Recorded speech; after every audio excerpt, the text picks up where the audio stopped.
खबर पन्ना से है, जहां सरकारी रिकॉर्ड में छेड़छाड़ कर सरकारी जमीन की खरीद बिक्री में अधिकारियों की सहभागिता सामने आती रही है। जमीन के इस काले खेल में भूमाफिया के साथ साथ सरकारी बाबू का भी बड़ा रोल है। बगैर सरकारी हस्तक्षेप के जमीन पर कब्जा पाना तो संभव ही नहीं है। जल, जंगल और जमीन के नाम पर देवेंद्र नगर में हमेशा सियासत होती रही है, मगर सच्चाई ये है कि प्रकृति की गोद में बसा देवेंद्र नगर धीरे धीरे जल, जंगल और जमीन तीनों से सिमटता जा रहा है। प्राकृतिक संसाधनों से भरे इस प्रदेश में भूमि विवाद एक बड़ी समस्या है। इसके पीछे प्रमुख कारण भूमाफिया और सरकारी अधिकारियों का गठजोड़ माना जाता है।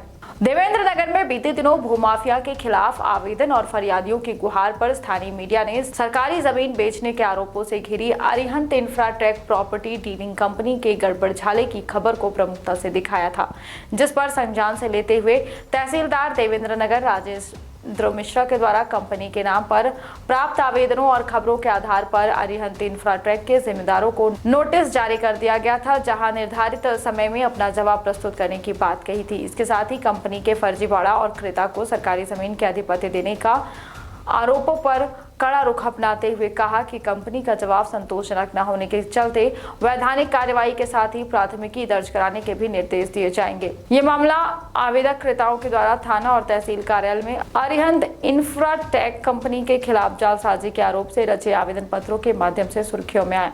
वहीं सूत्रों की माने तो तहसीलदार के कड़े रुख से भूमाफियाओं में हड़कंप की स्थिति बनी हुई है और ईमानदार छवि वाले तहसीलदार भूमाफियाओं की आंख की किरकिरी बन चुके हैं। इन जमीन के सौदागरों के द्वारा राजनीतिक और प्रशासनिक दबाव की तैयारियां जोर शोर से शुरू हो चुकी हैं, जिससे वर्तमान तहसीलदार का स्थानांतरण कहीं और कराकर वो अपना खेल जारी रख सके। वहीं स्थानीय लोगों की माने तो देवेंद्र नगर में आबादी के नजदीक ज्यादातर सरकारी जमीनें या तो कब्जे में ले ली गई हैं या फिर उन पर निर्माण कार्य हो चुका है और ऐसे में बची शासकीय संपदा को बचाने के लिए प्रयास करने वाले तहसीलदार पर राजनीतिक दबाव का प्रयास यदि किया जाता है तो कोई अतिशयोक्ति नहीं होगी। नाम संतोष चौधरी है, मैं रानीगंज पूर्वा का निवासी हूँ और मैंने यहाँ प्लाट खरीदा देवेंद्र नगर पावर हाउस में।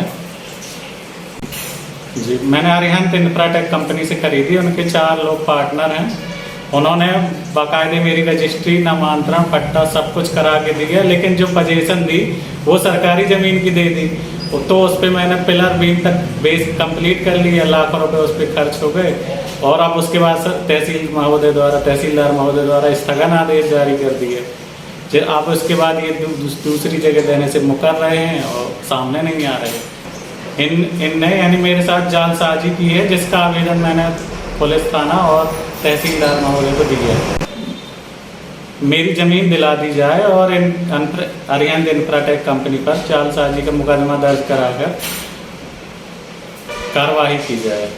तौर पे सरकारी ज़मीनों पे जो भी भूमाफिया एक्टिव हैं, जो कार्य कर रहे हैं, उसकी विधिवत जांच की जाएगी और विधि सम्मत कार्रवाई की जाएगी। और कोई भी हो, भूमाफिया हो या XYZ कोई भी हो जो गलत काम करेगा, वो कानून के शिकंजे में उसके विरुद्ध सख्त कार्रवाई की जाएगी।